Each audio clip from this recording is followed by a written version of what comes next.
morning, good afternoon, good evening, wherever you are in the world. Welcome along to the wilds of Suffolk. I'm out here yet again doing what I do, walking along in beautiful locations such as this, and giving you my thoughts and opinions on things that are happening in the world and the public consciousness. If it's your first time here, welcome. I hope you enjoy what I'm doing here today. If you're a returning subscriber, or 1,394, I think there are of you today, welcome along, welcome one and all. So, by the title today, it has nothing to do with my last video, I promise. The title today is Kneel Before Me. It's not what you think, I promise. Nothing to do with the why is porn an hour and a half long, by the way. So, what is up with the title today? Kneel Before Me. So, for those of you, well, today is November the 8th. We have come through the 5th of November. Here in the UK, the 5th of November represents Guy Fawkes Day. Remember the 5th of November, the gunpowder treason and plot was Guy Fawkes plotted to blow up the Houses of Parliament here in the UK and was caught with his co-conspirators and were killed for treason. But that's not the November 5th event that I was talking about. The November 5th event this year was the American election, of course. And for those of you who've been living under a rock, Donald Trump won. Now, I know that's going to chap some of your asses, and that's fine. I understand that perfectly. But his election is one of the most important events that has happened and will happen in history. And I'm going to explain why I think that. You don't have to like the guy. I've said that many, many times before. You don't have to like the guy. You don't have to like his personality. You don't have to like anything about him. But know that Donald Trump is a force for change. And sometimes change comes from places that you never expected it to come from, in ways that you never expected. No, things like something like a black swan. If you've never heard of a black swan, it's usually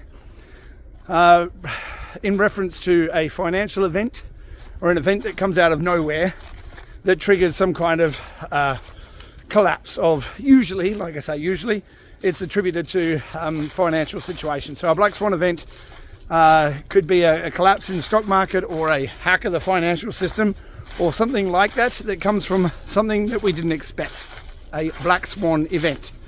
Now, as I've said on many, many occasions in videos before, I still think that we are on target for a black swan event. Well, not that we can know what it is or where it comes from, because the nature of the beast is black swan event. You couldn't account for it, right? Now, I'm going to go through a few things with you today that is highlighting why I think his election was important, and why the title Kneel Before Me, because I'm sure there are going to be people watching this that believe that Donald Trump is a tyrant and a dictator and wants to take away everyone's rights, which is not why I'm calling this video Kneel Before Me, trust me. So, let's get on with it, shall we? Now, it all started many years ago, as good stories do, during a pandemic event called COVID. I don't know whether you people remember that. I do. I remember it vividly. I'm caught up in all the brambles today. I do apologise. I should have gone the other way, but I've set my course, and you have to stay the course once you've set it, because the destination is important, right? Even though you might go through hard times, prickly situations, you must maintain course if your course is a just one. Okay? I'm not sure that was a just course, or a just cause even. But here we are. We're on the other side of the brambles and the thicket, and we're in the clear, as you can see. Clearing. Nice, smooth transition, Chris. So, during COVID, and for the last 4 years, coming up to 5 years soon, we had an authoritarian, tyrannical leash that was put on all of us. We couldn't talk, we couldn't speak our minds, we couldn't share information, we couldn't speak against what was going on, because if you did, you were a science denier, anti-science, burn the witch, heresy, goddammit, heresy. That was what it was like. It was like being back in the Salem witch trials. I felt like a witch. I felt like everyone was pointing to burn the witch, heresy.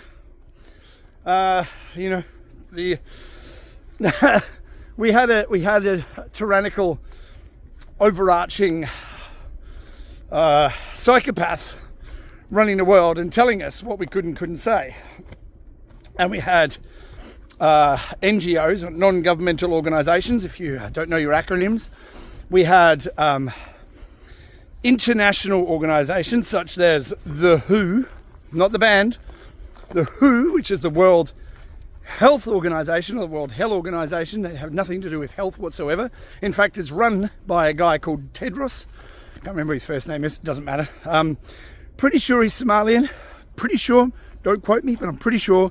And I'm pretty sure that he was arrested for corruption in his own country before he became the head of the World Health Organization. World Health Organization. And who is Tedros? Who is Tedros? You'd think doctor, scientist, something along those lines, being running the World Health Organization, right? No, lawyer. Of course, of course. Just like every politician. Politicians hold a couple of degrees. Normally it's usually a law degree, because they have to know how to use the words, spelling the words, and using those words in an incantation, so that they're not going to get themselves in trouble. It's all about what words to use and what words not to use. I can't recall is a really good one. And they hold a political science degree. So when they say trust the science, you know which science they're trusting. It's actually the political science, them telling you what to do. So psychopaths running the world, telling us all how to live and what we have to do. Same as the whole climate change bullshit argument.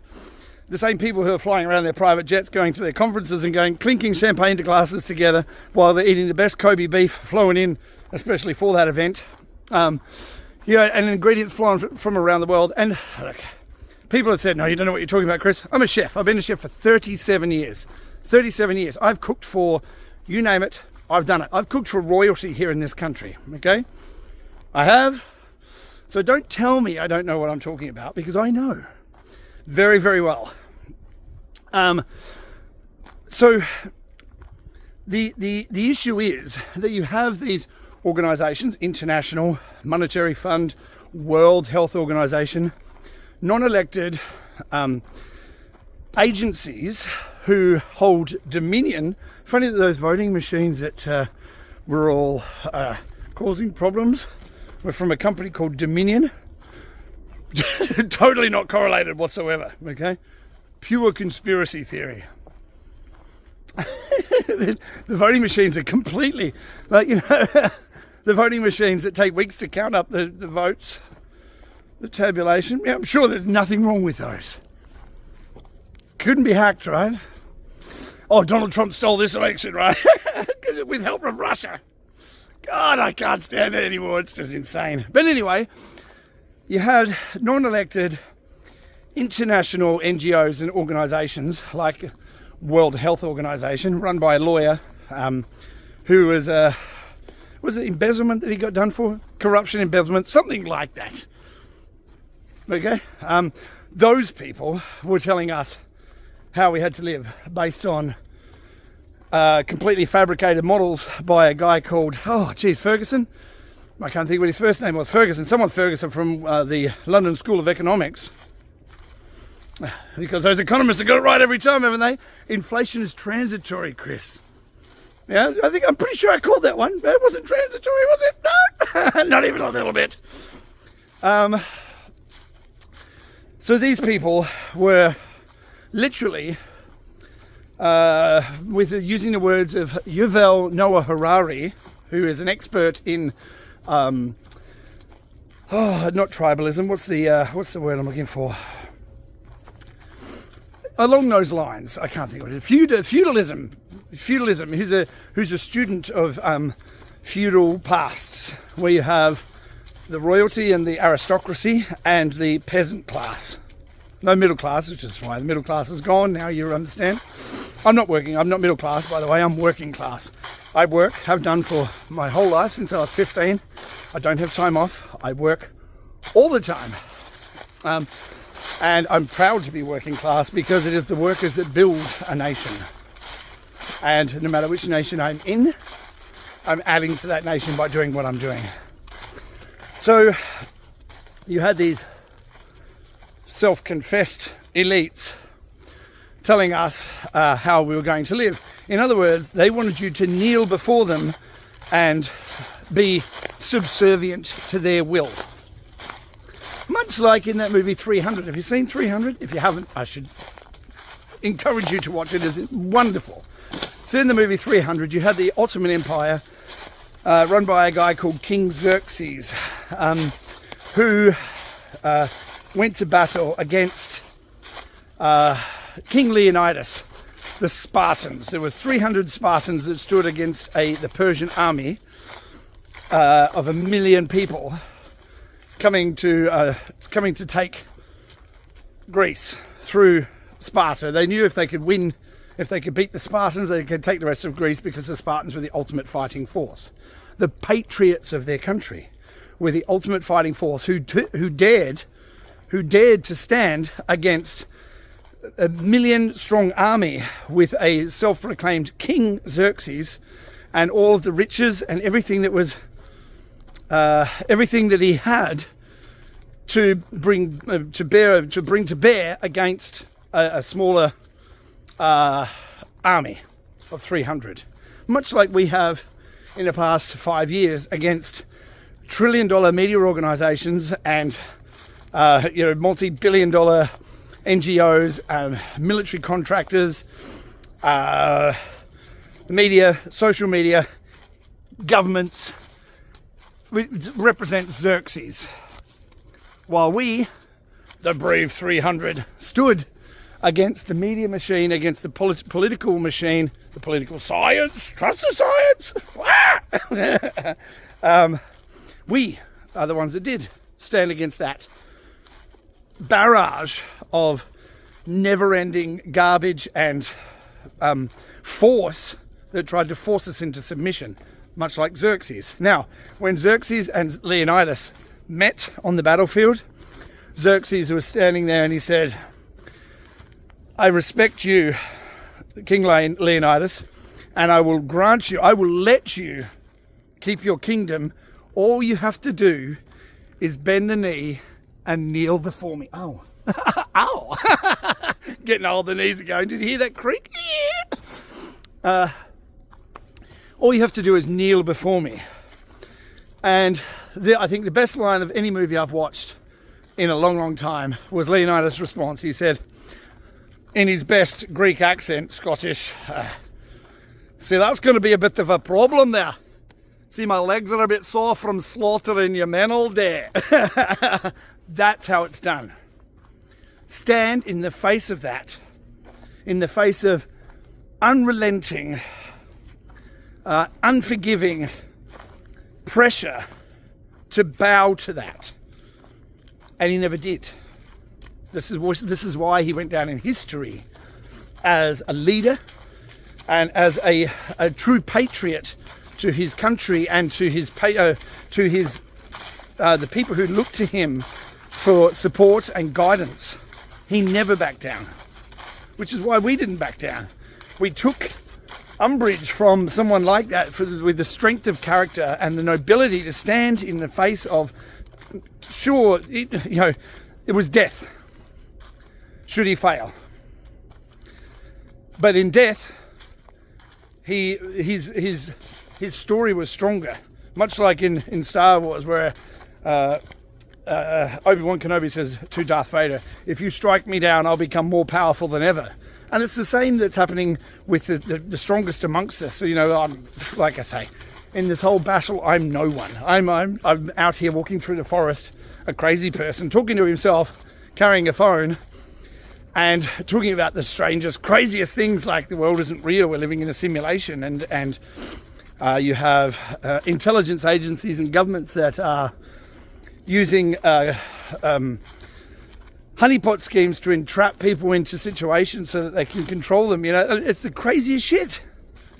But it's inspired a lot of other people to stand and say, hold on a minute, stand in their own sovereignty and say, I will not bow.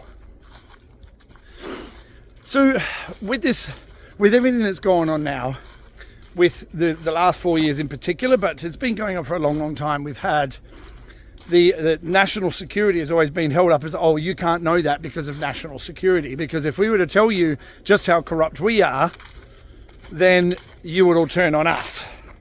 So we can't tell you certain things because of national security. Even though the people that are telling you that are there to serve you and us, the people of the nation that make the nation. You represent us as our representatives, but they haven't been representing us, have they? Now, we've had a situation with Russia and Ukraine for years. Now, Ukraine was ready to sign a peace deal years ago, and Boris Johnson flew to Ukraine and said to Zelensky, you will not make a peace deal, we will back you 100%, we will keep on supplying you money and weapons because we need to launder money through your country. That's been going on for decades, by the way. Ukraine, Kazakhstan, that whole area has been a hub for human trafficking, for adrenochrome. I don't know whether we're allowed to mention that on here, but I'll do it anyway. Fuck it, I don't care anymore. Adrenochrome, people trafficking, especially children, has been a hub, and money laundering going through Ukraine. Now, so Ukraine was told they'd be propped up forever because in America they thought they had a lock on the elections and that Camel Toe Harris was going to win no matter what. Obviously she didn't. Long story behind that, and I'm not going to go into it today, but suffice to say that it was a surprise for everybody that she didn't win. Okay? Not for me. There was no doubt in my mind who was going to win this election and what the importance of this election was. Now, since the election has happened, okay, which has been, a couple of days since we had the result, since we had the election, it's been reported that Hamas, I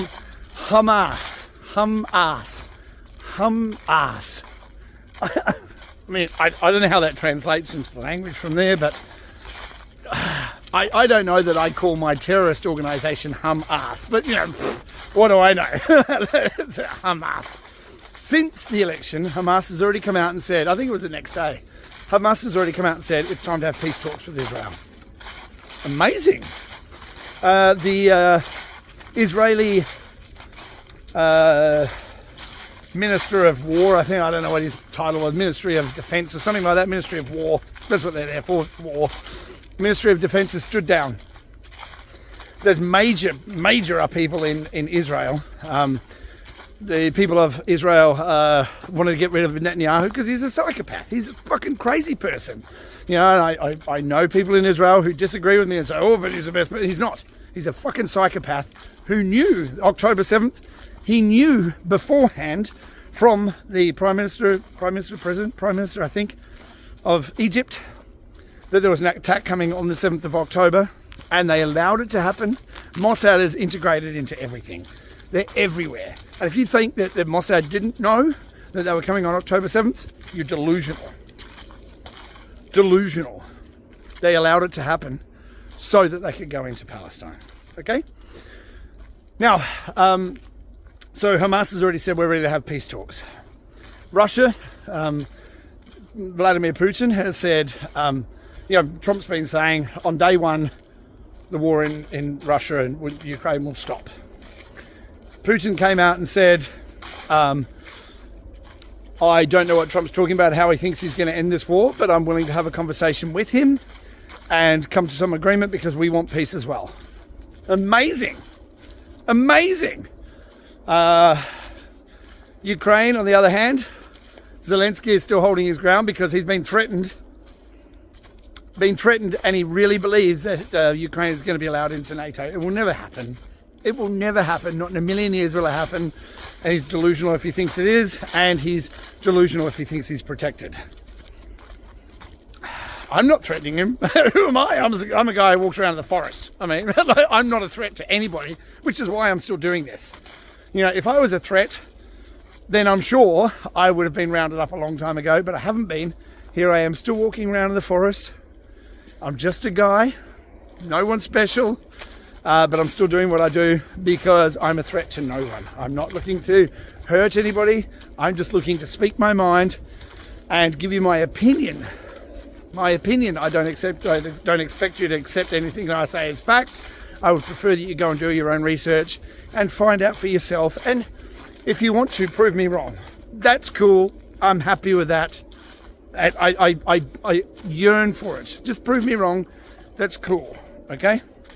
I wish you'd do the same to the mainstream media.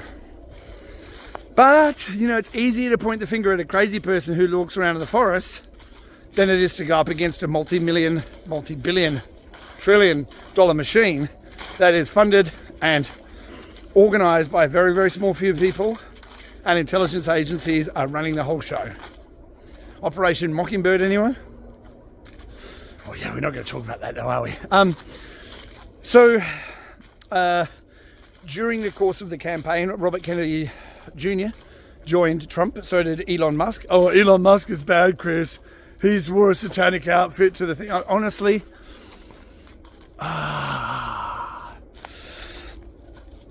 there's a lot more going on than people realise. It's easy to point out small details and say, and details matter, trust me, they really do. It's easy to point out details and say, see, he wore that thing with a pentagram on it to that event. Yeah.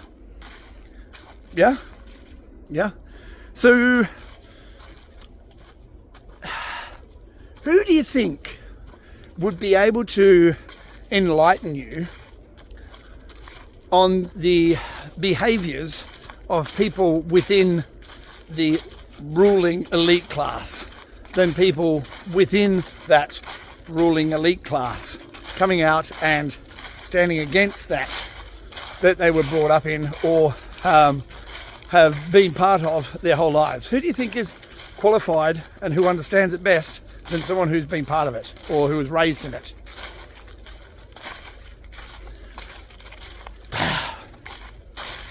So I've also been watching this movie, The Apprentice, which is a new movie about Donald Trump's formative younger years. If you haven't seen it, very, very good. It is a bit risque, to say the least. There's a few scenes in it that are quite sexual in nature, not with young Don, obviously, but with people in his inner circle.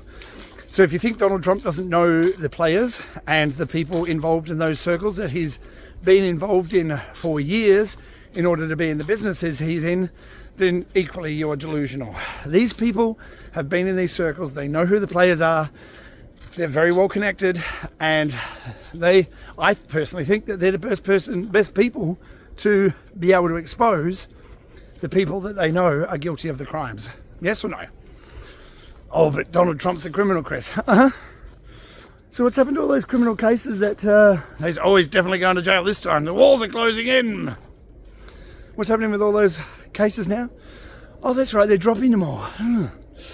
Oh, that's only because he's threatening them, Chris. And I'm like, okay. So what has those people that are dropping the cases now been doing to him for 4 years?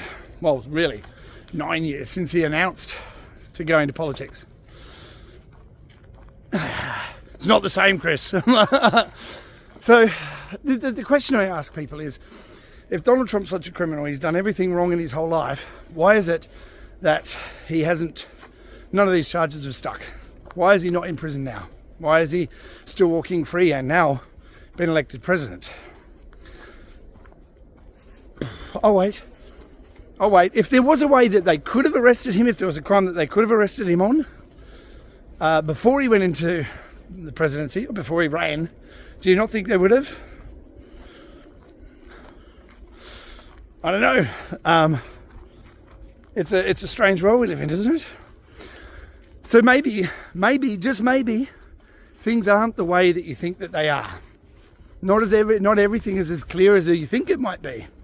And the people who have been telling you Donald Trump needs to be locked up and Kamala's the best person for the job are also the same people that have been linked to P. Diddy Combs, Puff Daddy, P. Dophile, whatever he's calling himself nowadays. That guy. They've been linked to that guy, or they've been linked to the other guy that used to own the island. What's his name? Jeffrey Epstein. Where's he from?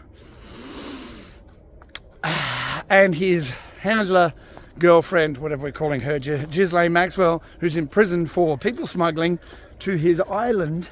But we don't yet know who visited the island. Well, we do, but we don't officially, right? So the same people that have been out there telling you Donald Trump's bad and Kamala's good, perhaps they're linked to those kind of people. But that wouldn't happen, Chris. They're good people. Like Tom Hanks is a great guy. So is Oprah. So is The Rock. So is Jimmy Kimmel. So is, all the people that have been telling you that Trump's bad. Maybe, just maybe, they're not who you think they are. And those are the same people that wanted you to just kneel before me, just bend the knee.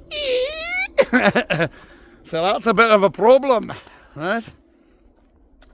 Now, what I hope to see, look, as I say, I am an observer of the world. I look at a vast amount of information, vast amount. From the moment I wake up in the morning until the moment I go to bed at night time, I have my headphones in. I listen to podcasts. I listen to economists. I listen to crazy conspiracy things. I listen to tarot card readers. I mean, you name it, I listen to it. And at double, triple speed, just absorbing it all. And then from that, all that information, much like what they're training AI to do, all that information I'm taking in, then I filter that through what I think that I know about how all that new information plays a part in my understanding of the world, and I base my opinion on that. And I present it to you for your consideration. So when I look at all these events and the people involved, and you hear names over and over again, like during, I'm involved in crypto, as you all well know. There was a group of law firms that were involved in writing documents for the SEC, that the SEC, the same SEC who ensnared Ripple, who uses XRP in their payment flows, in a lawsuit for the last 4 or 5 years now to tie up XRP, whilst Bitcoin and Ethereum were given a free pass. There's a new movie coming out. I haven't mentioned this before, ever. There's a new movie coming out. It's a documentary, and it's called XRP Unleashed. Okay, when it does come out, obviously I'll talk about that, and I'll give you a link to it all. But it's about regulatory capture at the SEC and how innovation has been stifled on behalf of the largest banks in the world. So we have an SEC commissioner. This is one of the problems that we're facing in the US, and not just in the US, but around the world. But the US has been integral in this capture of an industry, the blockchain industry and the fintech industry, because the incumbent banks would lose everything. They'd be replaced by decentralization of the banking and financial system on blockchains, because it's an immutable ledger. Immutable means it can't be changed, and a ledger is a record of transactions. It's an immutable ledger of who owns what at any one time, and it can't be manipulated, much like the banks can manipulate everything at the moment. So you have, I can never remember the bloody name of this, Gary Gensler, who is the head of the SEC at the moment, was at Goldman Sachs, that's what it's called. God damn, I can never remember. He was at Goldman Sachs for 18 years. 18 years. So he is through and through banker, financial industry. 18 years. Then he went off to work at MIT, where he was teaching a course about crypto, saying that cryptos represented the future. And then he was put into a position at the SEC, running the SEC as the head of the SEC, Securities and Exchange Commission, where then he changed his tune after conversing with Elizabeth Warren, who said openly and publicly, held hearings about it, forming an anti-crypto army to fight against crypto innovation and integration. And that was all backed by the largest banks in the world, because they don't want to lose their market share to decentralized finance. Just bend the knee. Just bend the knee. That's all you need to do. Kneel before me. Kneel before me and I'll let you live. So, Robert Kennedy Jr. has been asked to come into Trump's administration to go through organisations like the National Institute of Health, NIH, and similar organisations to do with health and pharmaceutical industry, pharmaceutical regulation, because they're captured agencies. You have the same thing that happened with Gary Gensler going from the financial and banking sector into a role that oversees that very same sector. You have the same thing that happens in pharmaceuticals, where you have people who work in the pharmaceutical industry are now going into the FDA and NIH and are overseeing the very organisations that they came from. I mean, it's ludicrous. It's absolutely ludicrous where you have these organisations governing themselves.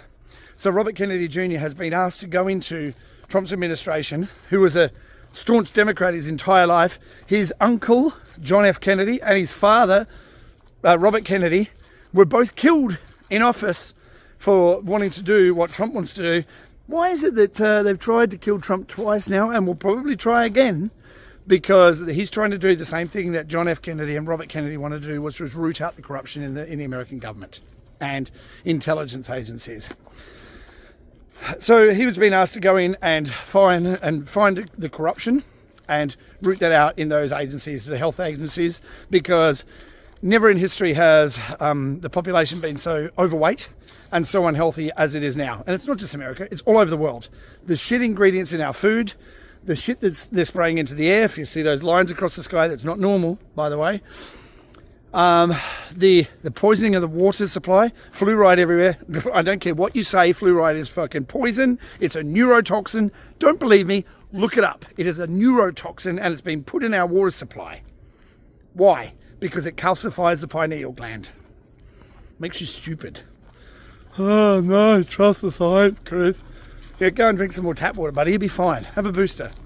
Do us all a favour. Or head up to Canada. If you know what that means, congratulations. You've been here long enough to understand.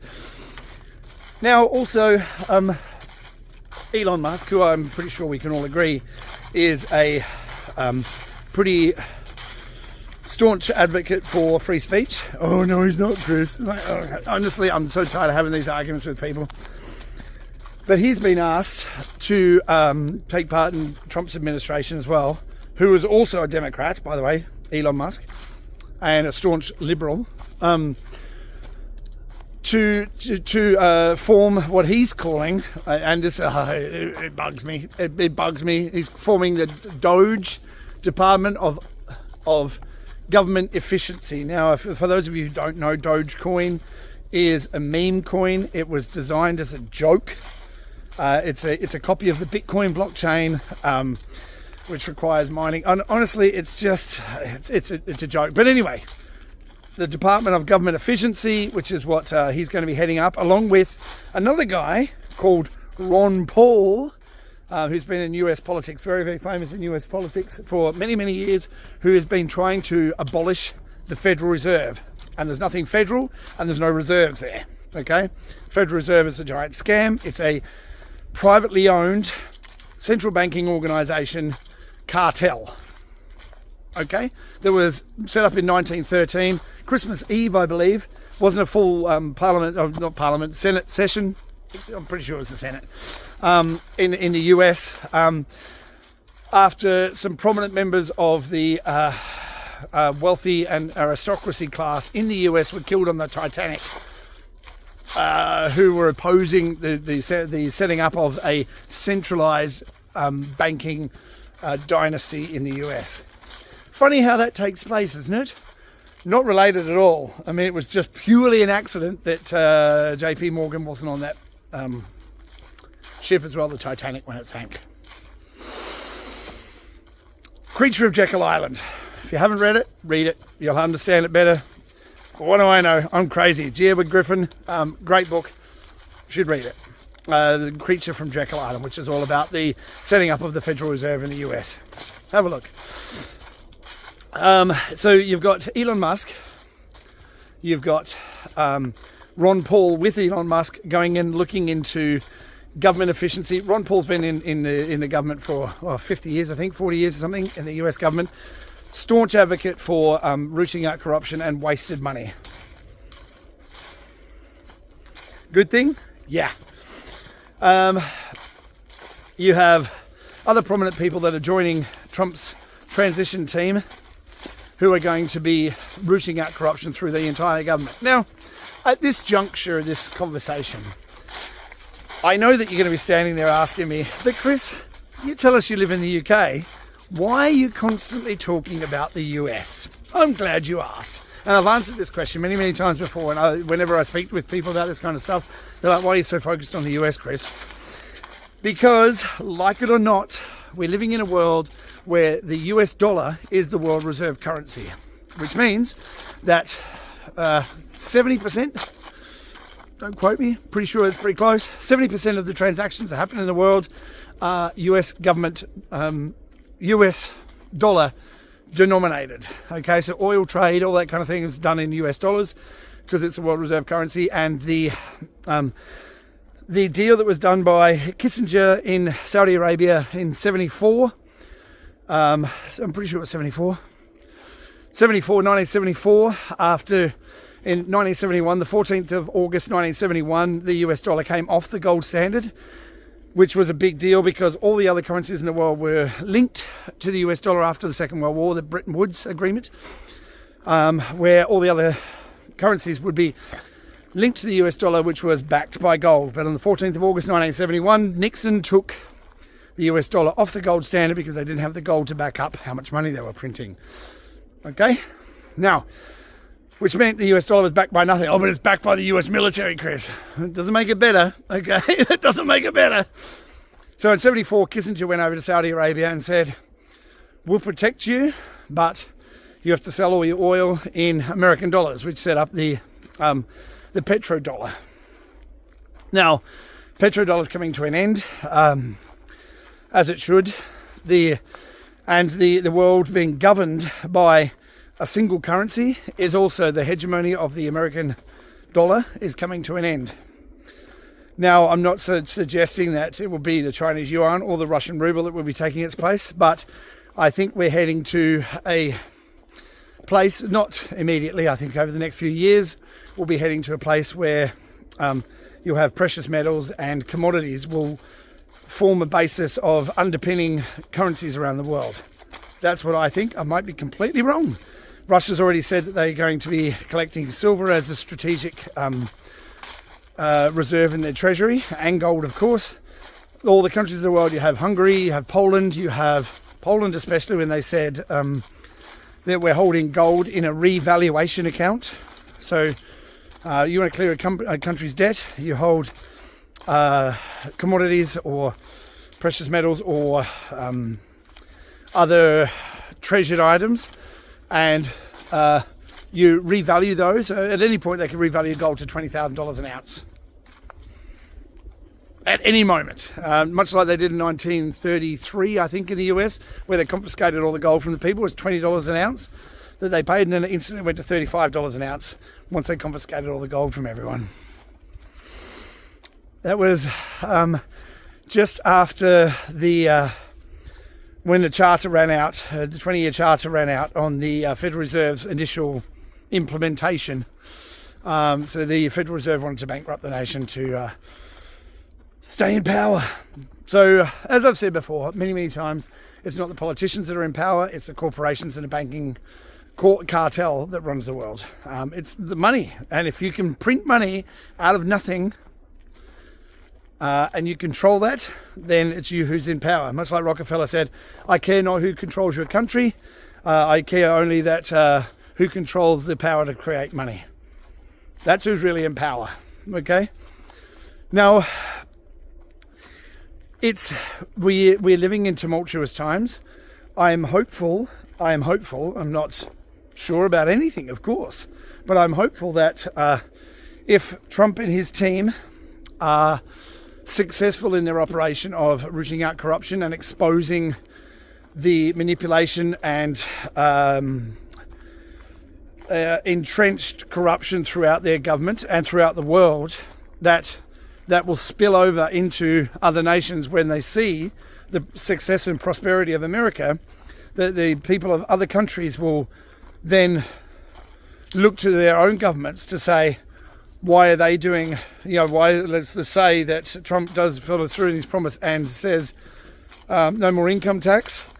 The rest of the world will have to follow. It's much like the first country that goes to a gold-backed currency. The other nations will not be able to compete once they do.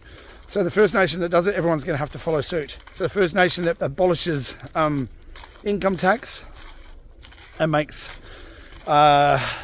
things fairer for the people of the nation who build the nation, all the other nations will follow. Otherwise, you'll have a mass exodus of people. Like if I've said it before and I'll say it again. If the government in this country is willing to work with me, then I'm willing to spend millions of my own money in this country to set up businesses, to create employment, to create opportunities for people, and to benefit this country.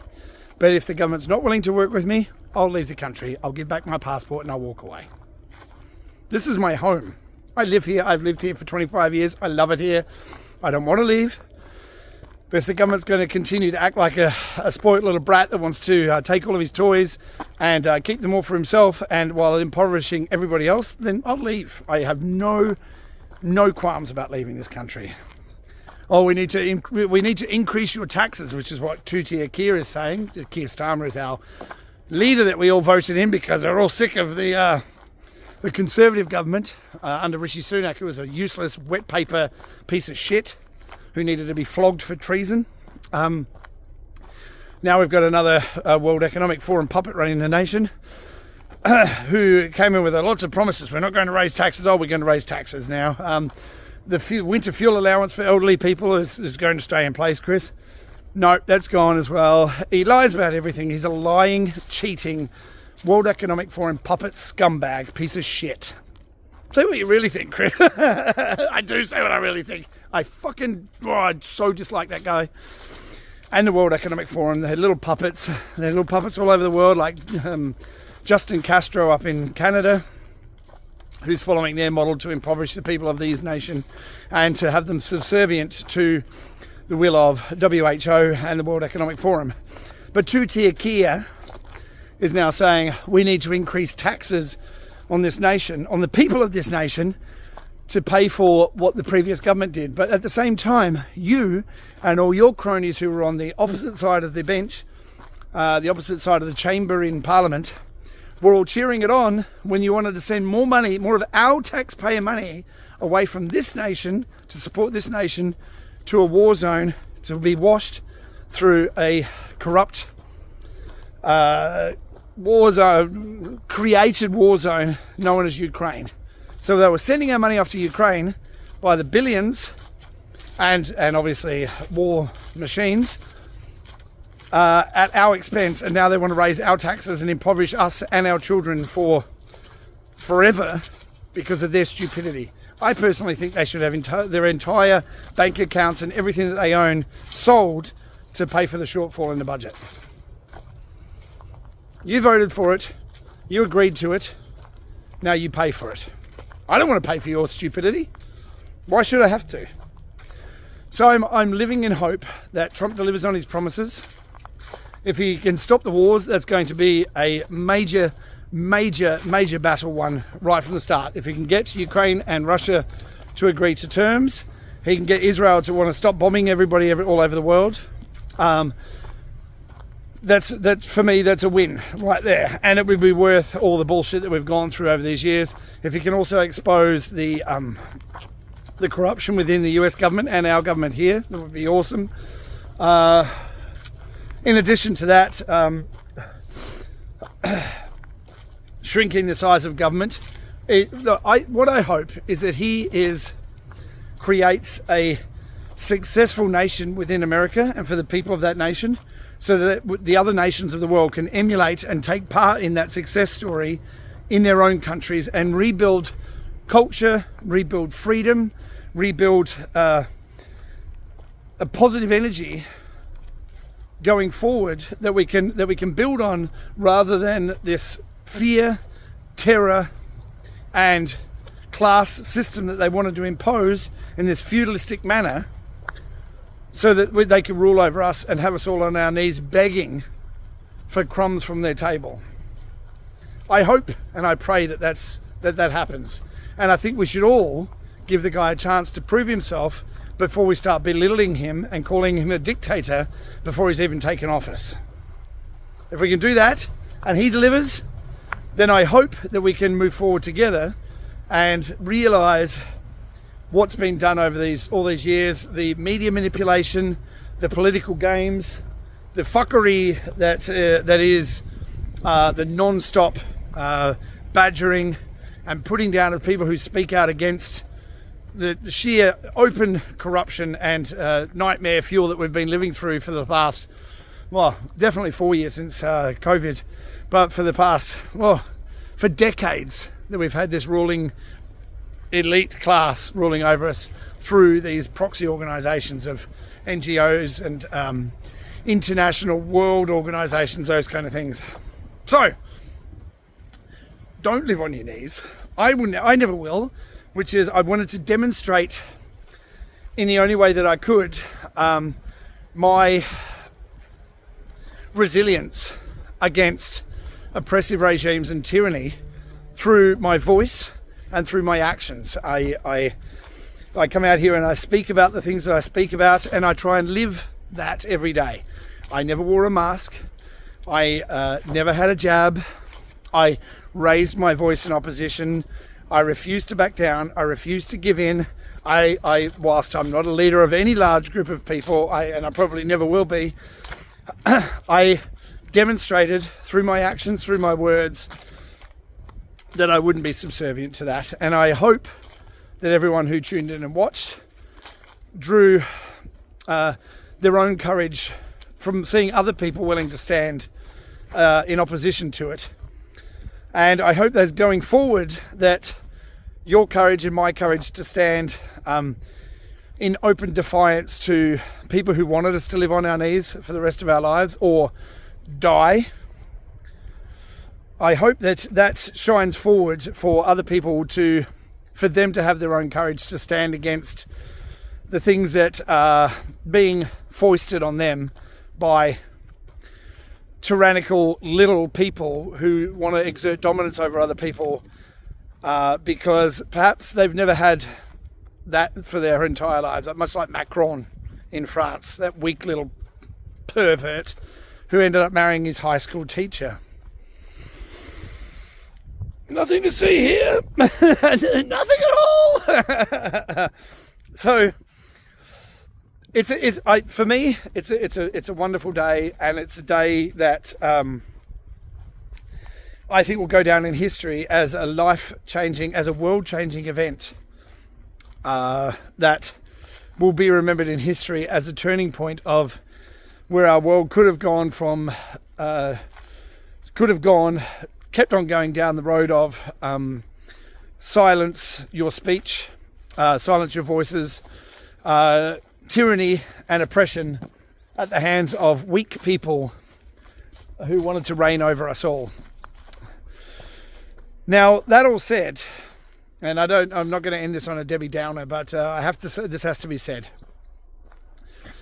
This is a battle won. It is not the war that has been won. Whilst we still have corruption and greed and now fear mixed into those people that rule over us, this is when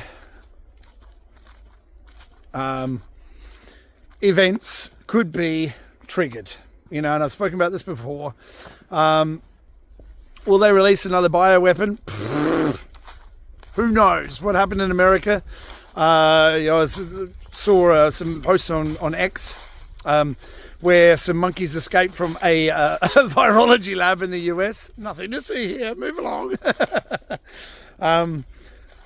There's, you have the likes of Bill Gates talking about, they didn't take this pandemic seriously, but they'll certainly take the next one seriously. You have European Union organisations saying people should have 3 days worth of food, just in case. There's so much chatter, and like I say, when I listen to information, I listen to it from a wide variety of sources, from mainstream sources, from conspiracy sources, tarot. I mean, you name it. I listen to it all, look at it all, and when I see a thread running through it all, what was the other one? Remote viewers. When I see a thread running through, or a pattern running through that information, it makes me take notice. And the thread I see running through the information that is being presented to us, which is the public consciousness, which is why I say my opinion in the public consciousness at the beginning of the videos. There is a reason for it,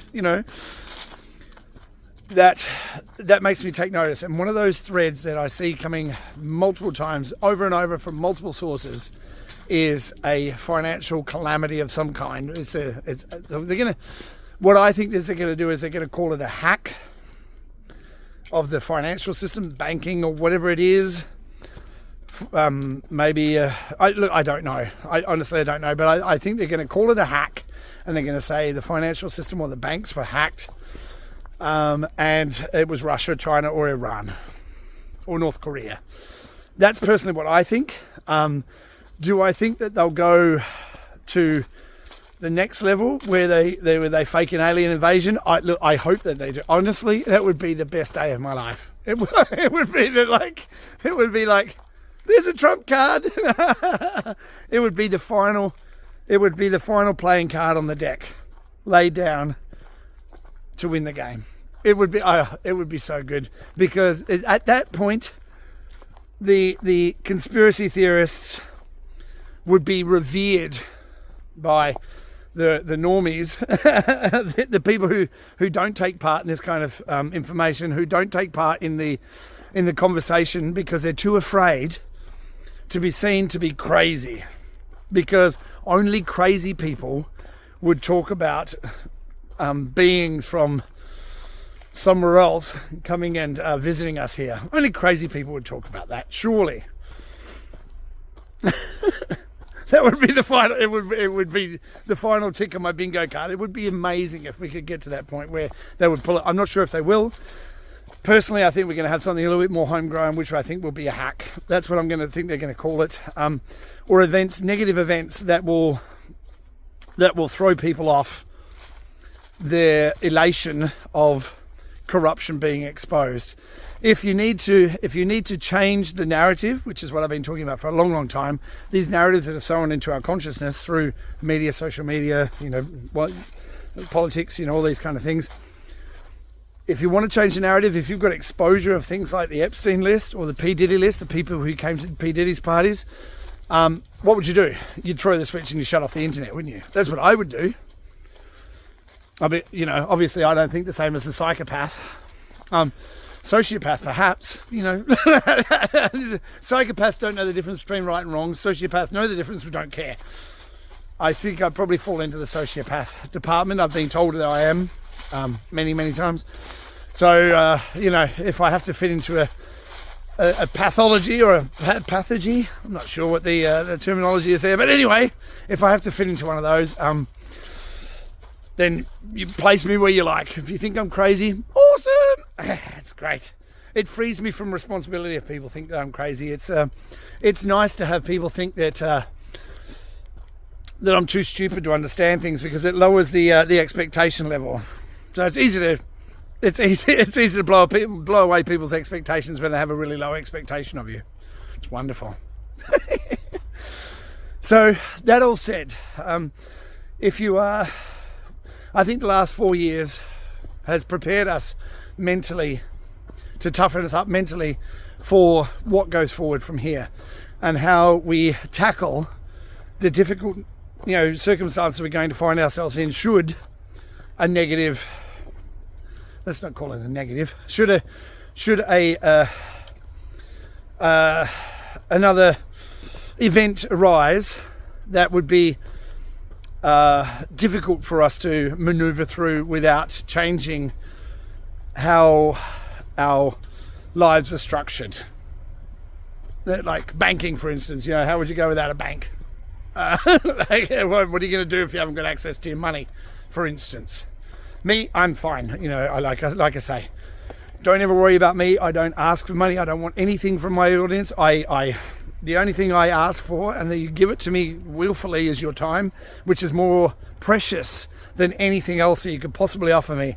I'm not after money. I'm not after donations. I'm not after anything but your time and your willingness to question the narrative and your belief system. Because perhaps, and I've experienced it myself, my belief systems were holding me back. And as all of our belief systems can do, and often do times hold us back. And our belief systems are rooted in information that we've held to be true our entire lives, but might well be false now that we're finding out the corruption in the media and in political circles that have been lying to us our entire lives. So maybe, like the lobster, shall I tell the lobster story again? I'll tell the lobster story one more time for those of you who have never heard it before. My favourite story, and this is where I want to finish today because it's an important lesson that we have to know and learn going forward. Now, lobsters are very amazing animals. They taste great too. But they're amazing animals in that when they're born, they're growing from the moment they're born until the moment they die, which presents a problem for the lobster because it's got an exoskeleton, big word for the day, which is the hard exterior shell on the outside of the body of the lobster that protects it. Now, it's wonderful, it's good protection, everything for the lobster, but the problem is as it's growing into the shell, it becomes tighter and tighter, and it becomes more and more uncomfortable for that lobster as it grows into that shell, right? But the lobster puts up with it, goes about its day, it's like, oh, I can handle it, it's all right, it's not so bad. It's not so bad like you and your job, like, oh, it's okay, I can live with it, But then, it gets to a point where the lobster, the pain is so great that it just can't stand anymore. And it goes to a rock, it pulls the shell off, and is exposed for a short period of time until it grows a new shell and it's protected again and it goes about its day. Now, the moral of the story is nothing ever changes when you're comfortable. You have to be uncomfortable and you have to be in a position of pressure to be able to change. This is the moment that we're heading for, because we have to be made uncomfortable in order for us to change. And that discomfort, COVID wasn't enough, because everyone towed the line with COVID. People have learned a lot since COVID, and the next level of discomfort that's going to come from whatever it could be, a hack or whatever we're going to call this next transition period for us to transition away from corrupt influence, governmental, banking, financial, whatever it is, into a new paradigm of change, of decentralization of information, of finance, of data, of news, is going to change the very existence of how we do things on this planet, this plane of existence, this this matrix, whatever this is that we're living in. Everything is going to change as we go through this period of discomfort and pain. So know that as we move through it, it's going to be uncomfortable, but we have to have it in order for us to change. So that said, go out into the world, do good, be good. You can change the world with the way that you think, the way that you act, the words that you say, and the things that you share on media. Do that, and you can change the world and make the world a better place. But most of all, look after yourself, look after each other, and I look forward to seeing you real soon. Ciao for now.